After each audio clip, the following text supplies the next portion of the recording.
sus promesas confiaré. Grandes son las promesas que el Señor Jesús ha dado. Grandes son, en ellas para siempre confiaré. Todas sus promesas para el hombre fiel, el Señor en sus bondades cumplirá, y confiado sé que para siempre en Él paz eterna mi alma gozará. Grandes son las promesas que el Señor Jesús ha dado. Grandes son, en ellas para siempre confiaré.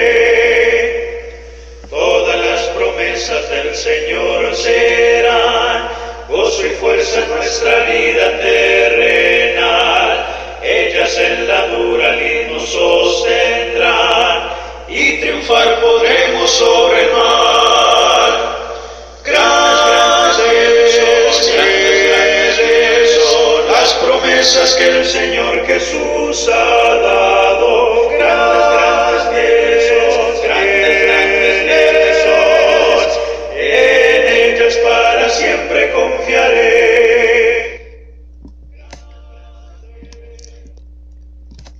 Hola, bendiciones. Nuevamente por la gracia de Dios estamos aquí para compartir un mensaje más de esta serie que hemos titulado Discípulo. Y bueno, tal como lo había comentado el día de ayer, hoy iniciamos un poquito en retrospectiva en cuanto a todas las enseñanzas que hemos compartido acerca de la vida del discípulo dentro del ministerio de nuestro Señor Jesús, algo que había dejado de alguna manera pendiente, como eran las bienaventuranzas y todo lo que pudiéramos compartir del Sermón del Monte. Así es que el día de hoy iniciamos con esto de las bienaventuranzas. Y bueno, me gustaría leer la primera bienaventuranza, y me gustaría hacerlo por lo menos en 3 versiones diferentes. Es exactamente, o pudiera decirse que es exactamente lo mismo, pero utiliza algunas palabras diferentes cada una de ellas. Y voy a empezar con la Reina Valera, que es la que normalmente venimos usando siempre.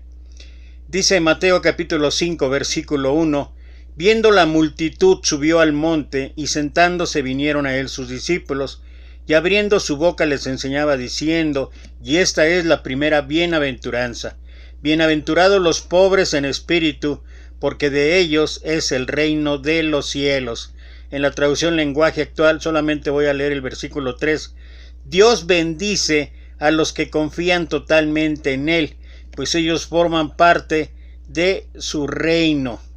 En la traducción Nueva Versión Internacional dice: dichosos los pobres en espíritu, porque el reino del cielo, de los cielos les pertenece.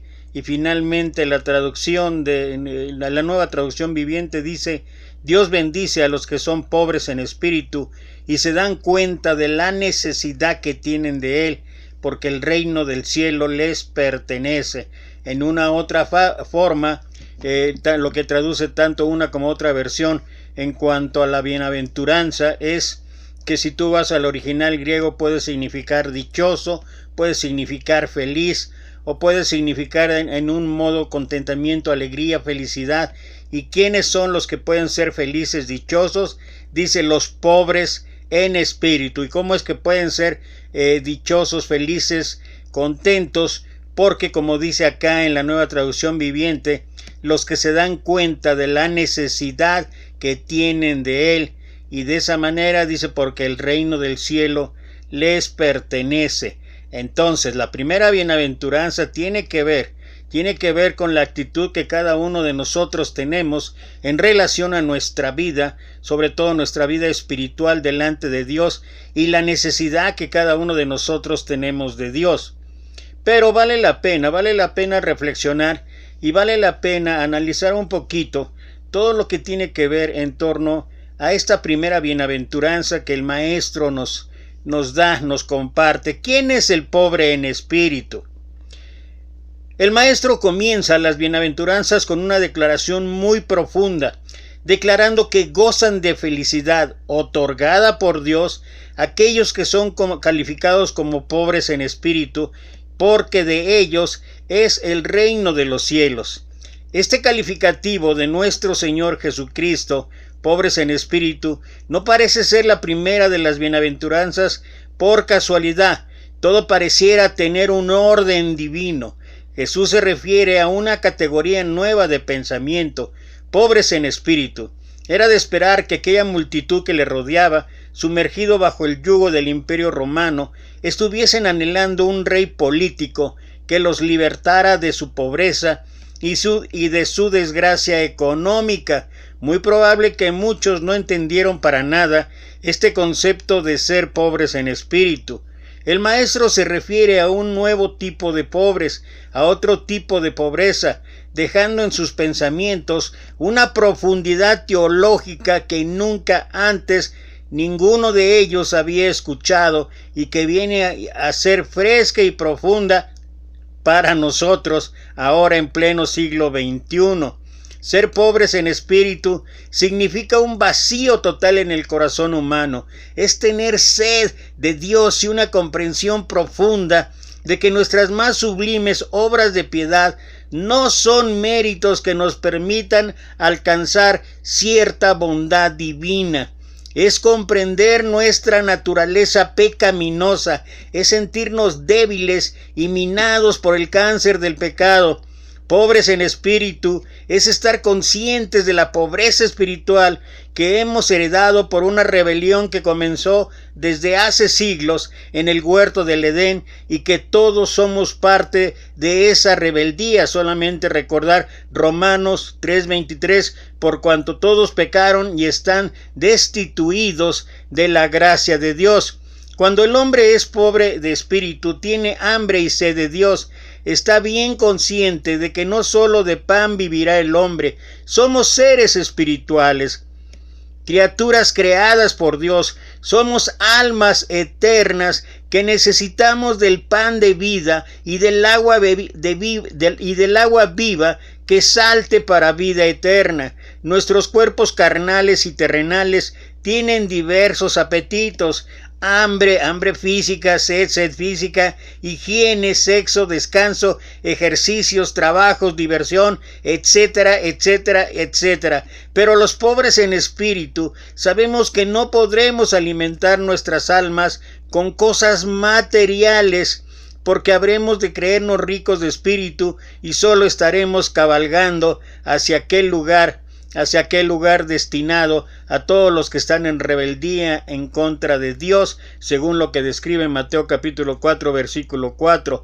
Los pobres en espíritu estamos siempre dispuestos a un arrepentimiento genuino, no solo de nuestros propios pecados, sino de nuestras más elocuentes buenas obras, porque entendemos que todas estas están matizadas del pecado que en nosotros mora. Por eso es que Jeremías capítulo 17 versículo 9 escribió el profeta: engañoso es el corazón más que todas las cosas, perverso, ¿quién lo conocerá? Y dice allí en el versículo 10: solo yo, Jehová, que escudriño la mente y escudriño la mente y el corazón y doy a cada uno conforme a sus obras. Los pobres en espíritu, sean pobres o ricos en lo material, son quienes saben que necesitan a Dios, que sin Él se encuentran desamparados, débiles y empobrecidos. No confían en la justicia de sus obras, sino en la gracia de Dios. Dios es el único que puede satisfacer esa hambre. No podremos apoyarnos en nuestras actividades religiosas para saborear el dulce sabor de las bienaventuranzas. No podremos alcanzar el cielo por el esfuerzo de una conducta de buena ética, ni por dinero u obras de caridad a nuestros prójimos, ni tampoco con un testimonio digno y ejemplar como cristianos, porque no entraremos al reino de los cielos por la acumulación de méritos, de esfuerzos y o de trabajos religiosos en esta tierra, sino por la fe en la obra perfecta y sin mancha de nuestro Maestro, de nuestro Señor Jesucristo, el Hijo de Dios, en la cruz del Calvario. Los pobres en espíritu tienen una gratitud indescriptible en sus corazones por ese sacrificio operado por ellos, por nosotros los pecadores. Nuestras vidas podrían parecer muy buenas y decentes, mas no son presentables para nada a la pureza y santidad de Dios. Los pobres en espíritu siempre nos sentimos extremadamente muy humildes espiritualmente e incapaces de impresionar a Dios con nada. Los pobres en espíritu se despojan de su propia vida cristiana, de sus máscaras y caretas moralistas y religiosas, para clamar con un espíritu contrito y humillado, tal como lo hizo aquel publicano cuando subieron al templo a orar él y el fariseo: Dios mío, sé propicio a mí, que soy pecador. Eso es lo que relata el Señor en Lucas capítulo 18, versículo 13.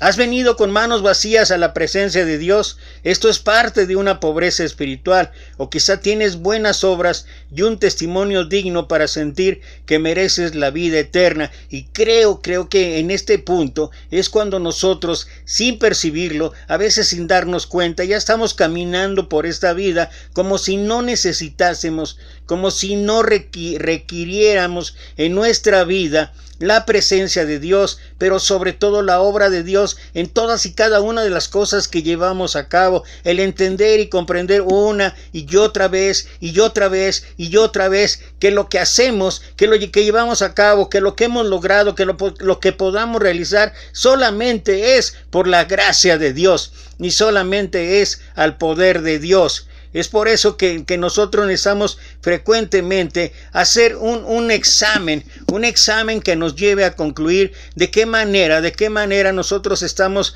permanentemente siendo pobres en espíritu. Y voy a hacer algunas otras reflexiones, pero vale la pena mencionar también en este punto lo que muchos grupos actualmente, y desde hace algún tiempo para acá, lo que muchos grupos de autoayuda tienen como lo que ellos llaman dentro de su decálogo, lo que ellos identifican como el primer paso.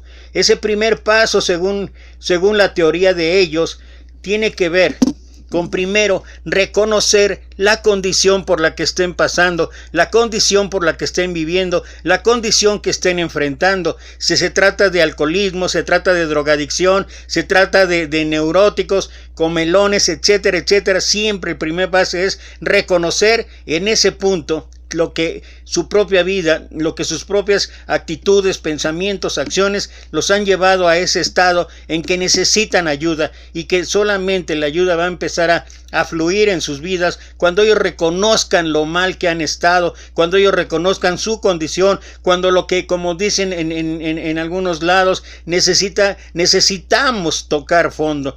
Cuando tocamos fondo, entonces empezamos a subir, pero empezamos a subir en el caso concreto de la vida espiritual, empezamos a subir por la gracia y la misericordia de Dios. Por eso es tan importante en ese sentido no descuidarnos. Voy al final a hacer una reflexión acerca de un máximo ejemplo de lo que significa realmente ser pobre en espíritu, con un ejemplo tangible allí en la Escritura. Pero antes de llegar a eso, antes de ir al final de esto, sí me gustaría considerar esto, que no es necesariamente un decálogo, o no es necesariamente seguir un estándar o una regla de pasos, pero sí es importante poder reconsiderar, por lo menos encontré alrededor de 15 o 20 situaciones, contextos bíblicos que nos ayudan a entender más acerca de lo que significa ser pobre en espíritu. Pero estas características de que pertenecen a los que son pobres en espíritu son: número 1, siempre es humilde ante sus propios ojos. Estoy hablando de la pobreza en espíritu. Siempre es humilde ante sus propios ojos. No se exalta a sí mismo. No es orgulloso a pesar de que puede ser considerado insignificante por otros. Él ve todo como la voluntad de Dios y se goza de que se le permita compartir los sufrimientos de Cristo. Se vuelve natural para él seguir el camino del Maestro. La humillación se convierte en su alimento, la exaltación en su recompensa. Acuérdate que el apóstol Pedro escribió en primera carta, capítulo 5, versículo 5 en adelante: Dios resiste a los soberbios, pero da gracia a los humildes. Y luego el mismo Pedro habla: humillaos pues bajo la poderosa mano de Dios, para que Él os exalte cuando fuere tiempo. Y termina hablando y diciendo acerca de esto, cuando uno realmente tiene la humildad de hacer esto, de reconocer quién es Él, o quiénes somos nosotros y quién es Dios, dice: echando toda vuestra ansiedad sobre Él, porque Él tiene cuidado de nosotros. Número 2. Ama hacer todo su trabajo en lo oculto y no recibe honor de los hombres. Esto es algo característico que debería de ser la parte primordial de la pobreza en espíritu. Cuando hacemos las cosas, las hacemos para Dios, las hacemos para glorificar a Dios. Recordemos por un lado lo que el apóstol Pablo escribió ahí en Gálatas capítulo 1, versículo 10: busco ahora el favor de los hombres o el de Dios, pues si buscara el favor de los hombres, no sería siervo de Jesucristo. Y todavía dentro de lo que es el Sermón del Monte, en capítulo 6 de Mateo, el Señor va a hablar que cuando tu mano derecha haga algo, que no lo sepa tu izquierda, refiriéndose a que no lo hicieran como los fariseos, que buscaban los aplausos, que buscaban el reconocimiento. Ser pobre en espíritu significa que todo lo que hagamos lo estamos haciendo para la honra y la gloria de Dios, pero sin hacer tanta exaltación, sin buscar tantos seguidores en Facebook, ni tantos likes, ni tantas cátedras que damos y que la demás gente nos reconozca y nos vea. ¡Qué bueno! Si lo haces, ¡qué bueno! Y si eres uno de los maestros más connotados, de los predicadores más privilegiados, de los más elocuentes, de los de mayor conocimiento, ¡gloria a Dios! Pero ¿sabes qué? Lo haces para Dios, no para recibir, o no lo hacemos para recibir el aplauso de hombres. Número 3. Ama ocupar el último lugar, no porque desee ser más estimado, sino porque piensa que ese es precisamente el lugar que le corresponde. El Señor habló largo en cuanto a esto ahí en Lucas capítulo 14 versículos 7 al 11 y en Filipenses capítulo 2 versículo 3, donde el apóstol Pablo reiteradamente habla y dice: nada hagáis por contienda o por vanagloria, antes bien con humildad, considerando a los demás como superiores a uno mismo. Número 4. Es reservado en su conducta, no es agresivo ni exigente.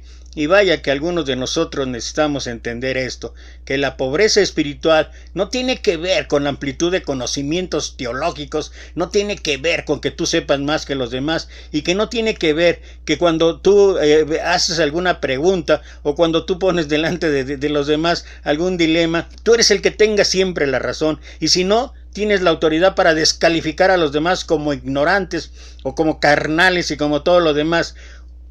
Un pobre en espíritu es reservado en su conducta, no es agresivo ni exigente. Ya lo he mencionado antes, Santiago capítulo 3, versículos 14 en adelante: ¿quién es sabio y entendido entre vosotros? Y luego explica todo ahí a partir de los siguientes versículos: pero si hay celos, si hay contiendas, esto no es de Dios, es animal, terrenal, diabólico. Número 5. Ama a renunciar a sus ventajas para el beneficio de los demás. Y creo que es un punto también importante, porque Filipenses capítulo 2, versículo 4 dice: no mirando por lo suyo propio, sino más bien por lo de los otros. Entonces, ama renunciar a sus ventajas para el beneficio de los demás. Primero los demás y luego uno. Eso fue lo que el Señor habló en cuanto al verdadero liderazgo que se debe ejercer dentro del marco espiritual.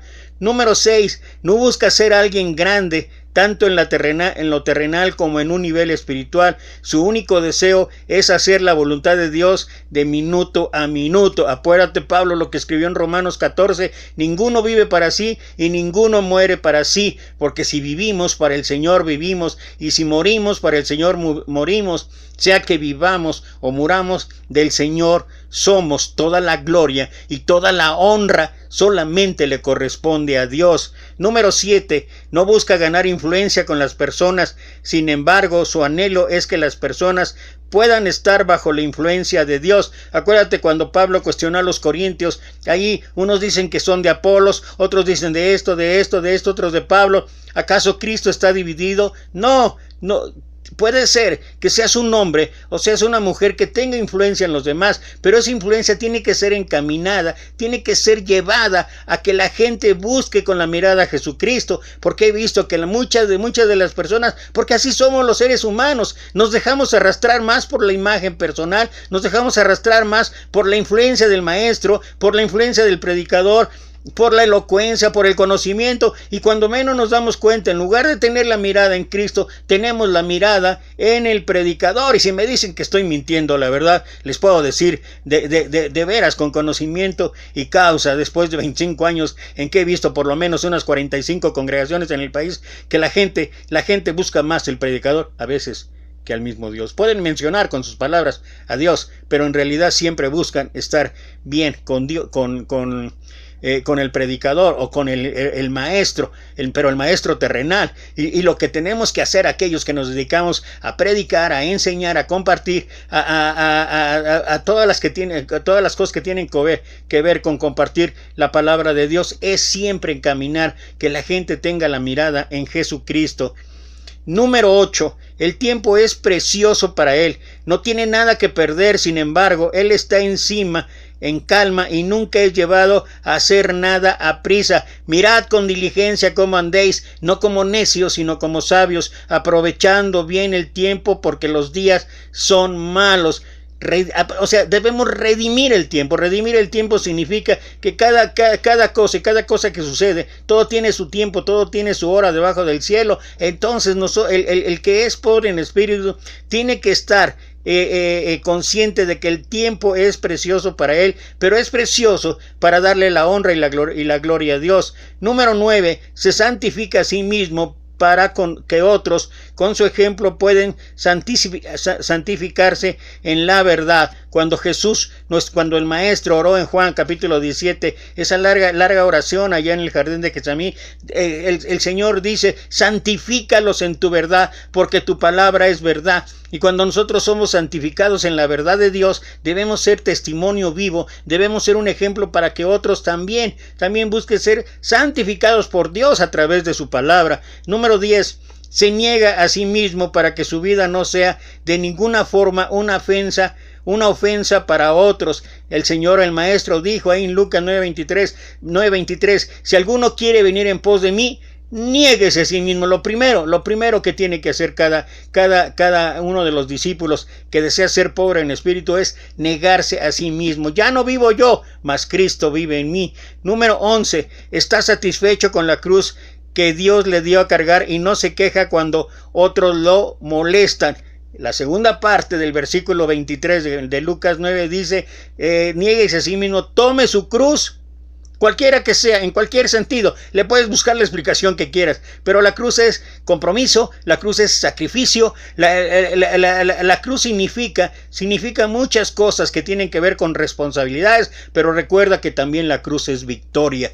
Número 12. No retrocede en los sufrimientos de Cristo, por lo que después de que él mismo haya sido probado, puede ayudar a otros. Eso es lo que habla Pablo ahí en la segunda carta de los Corintios, capítulo 1, versículo 3 al 5, cuando dice que si hemos sido consolados, es para que nosotros llevemos consolación a otros. Número 13. Es feliz donde quiera que Dios lo pone, ya sea entre las multitudes bulliciosas, en un lugar solitario, porque se encuentra con Dios en cada lugar al hacer su voluntad. O sea, de una u otra manera nosotros aceptamos los tiempos, los planes, los propósitos de Dios y estamos felices y contentos de cualquiera que sea la situación o circunstancia que estemos pasando, porque pensamos, cuando uno es pobre en espíritu, cuando uno depende totalmente de Dios, uno sabe que Dios va a actuar de manera perfecta en nuestra vida. Número 14. Da un gran valor al hecho de que donde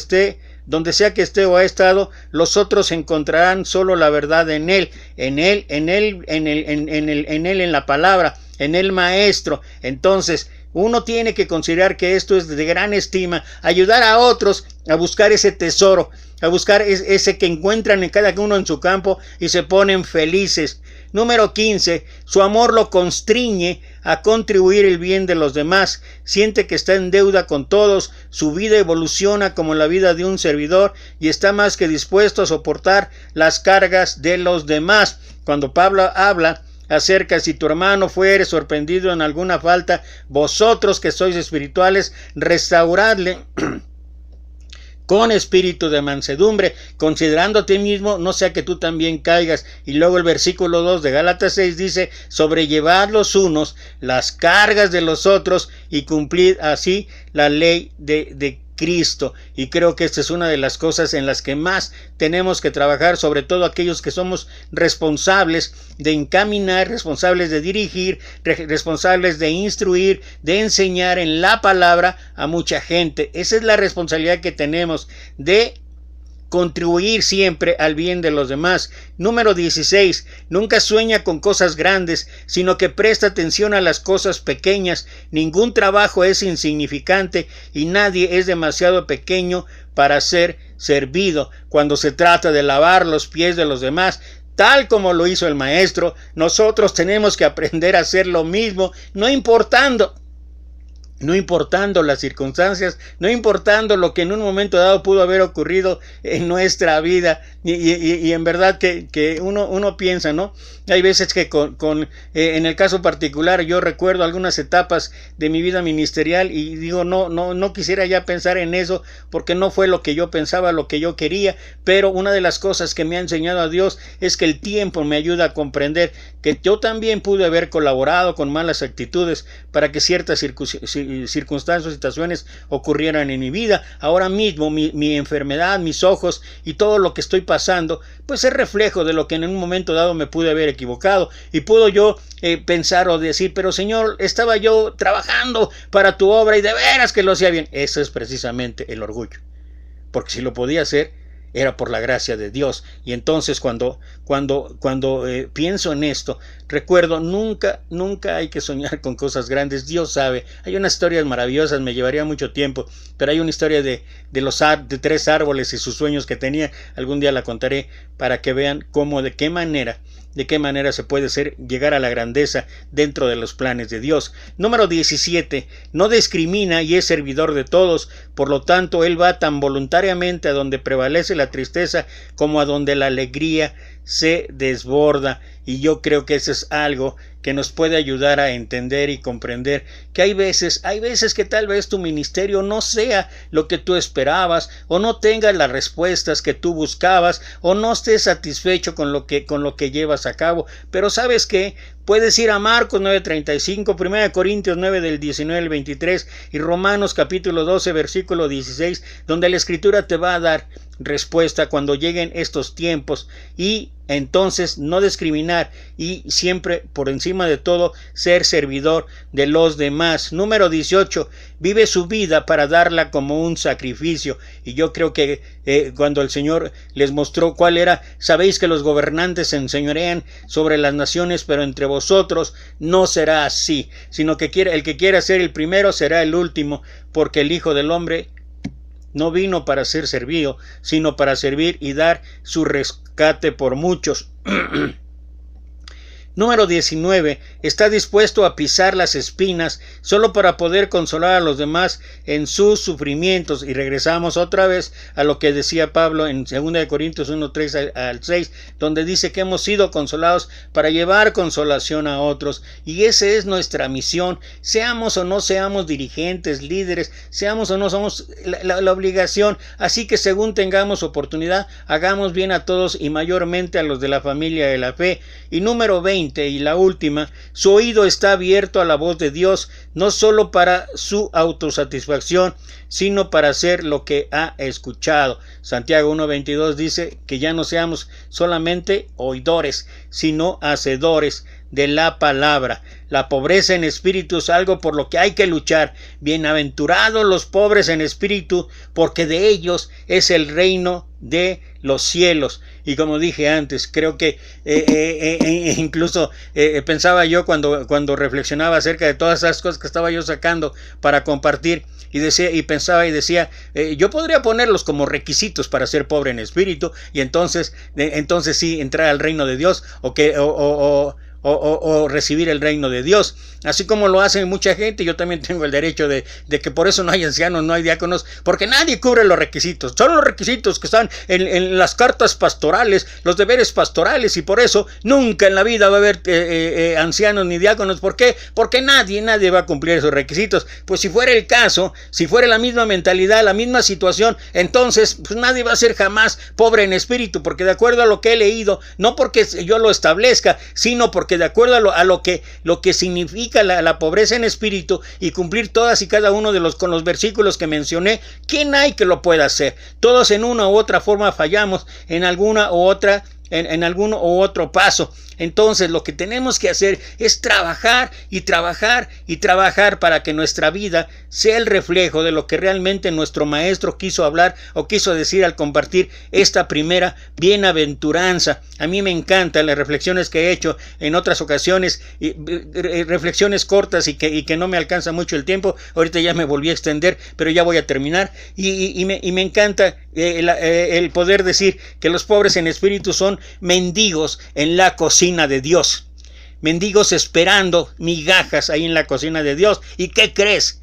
Por la misericordia de Dios, no solamente vamos a recibir migajas, sino que somos invitados a la mesa de honor, y somos invitados para compartir con el Maestro un banquete que no tiene comparativo, aún con todos esos guisos que a veces los hermanos o las hermanitas nos comparten, y que no estoy diciendo por los guisos, o sea, se ven deliciosos, pero nada tienen que ver con el banquete espiritual que el Señor nos ofrece, y lo ofrece cada día. He aquí, yo estoy a la puerta y llamo. Si alguno oye mi voz, abrirá la puerta, y yo entraré y cenaré con él y él conmigo.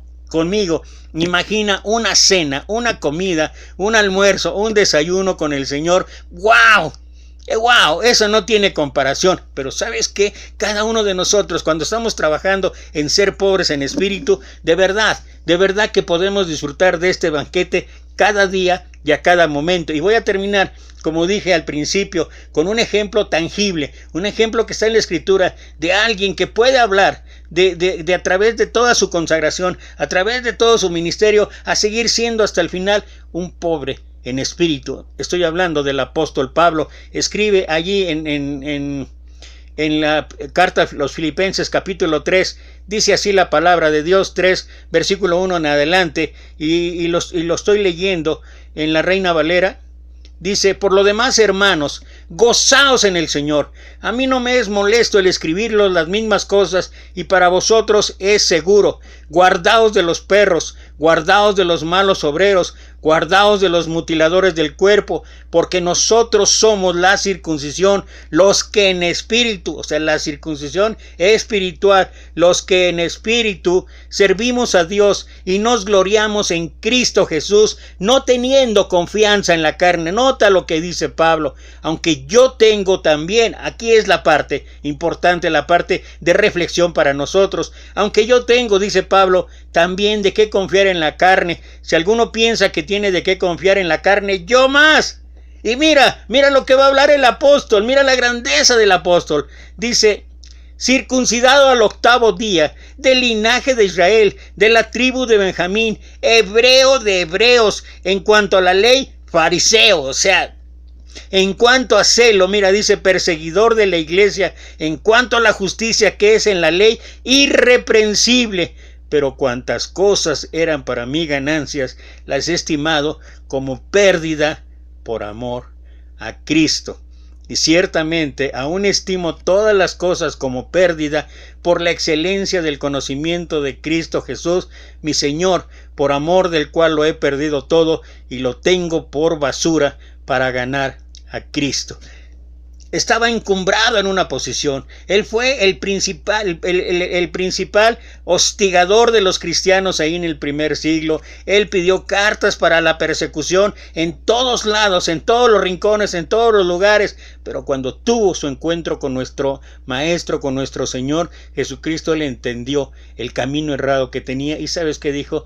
Señor, ¿qué quieres que yo haga? Y se humilló, y de esa manera él entró a la cocina de Dios buscando las migajas de Dios. Quedó atrás el conocimiento, quedó atrás el celo, quedó atrás su historia, y dice: y ciertamente aún estimo todas las cosas como pérdida por la excelencia del conocimiento de Cristo Jesús, mi Señor, por amor del cual lo he perdido todo y lo tengo por basura para ganar a Cristo. Esto es ser pobre en espíritu. Y todavía, para reiterar esto más, ahí en la segunda carta de los Corintios, capítulo 12, voy a leer no solamente 12, 5, 9 y 10, del capítulo 12, 5, 9 y 10. De tal hombre me gloriaré, pero de mí mismo en nada me gloriaré, sino en mis debilidades. Y me ha dicho, como contestación a lo del aguijón que él pidió que le fuera quitado, y me ha dicho el Señor: bástate mi gracia, porque mi poder se perfecciona en la debilidad. Por tanto, mira lo que es ser pobre en espíritu. Por tanto, de buena gana me gloriaré más bien en mis debilidades, para que repose sobre mí el poder de Cristo. Por lo cual, por amor a Cristo, me gozo en las debilidades, en afrentas, en necesidades, en persecuciones, en angustias, porque cuando soy débil, entonces soy fuerte. Llegas como mendigo a la cocina de Dios. Llegas ansiando recibir migajas. ¿Y qué crees? Sales lleno, completamente satisfecho del banquete que te ofrece el Maestro. Y eso es lo que deberíamos nosotros anhelar cada día. Un discípulo entiende lo que significa ser pobre en espíritu para entrar al reino de Dios. Un discípulo vive a cada momento, vive a cada instante, vive cada día el poder depender total y absolutamente de Dios. A pesar de todas las cosas que pudiésemos presumir, siempre necesitamos de Dios. Y ojalá que cada uno de nosotros trabaje en ello. Gracias otra vez por estar aquí. Gracias a los que se conectaron. De todas maneras seguiré compartiendo. Y si Dios permite, nos vemos el día de mañana 2:30 p.m. Oye, se me atoraron algunas cositas ahí con estas cosas de que no tengo yo el equipo de verdad indicado. Yo quisiera yo decir, tengo envidia de la buena, pero no, lo que es envidia. Y la verdad, admiro mucho a los hermanos que salen ahí hasta con su mesa y su computadora, su lab y todo lo demás. Bueno, yo no tengo 2 tabletitas que ya están casi deshaciéndose y que nos fallan continuamente, incluso los domingos cuando nos conectamos en línea con nuestros hermanos allá en Tamaulipas. Híjole, es una falla continua, pero bueno, dentro de los recursos es una de las cosas que no me quejo. O sea, puedo hacerlo y puedo compartirlo, porque es lo que hago, y lo que deberíamos ser todos es para la honra y la gloria de Dios. Así es que, si Dios permite, nos vemos el día de mañana. Mientras tanto, pues te mando 1,000,000 de bendiciones y sobre todo, cuídate. Hasta pronto.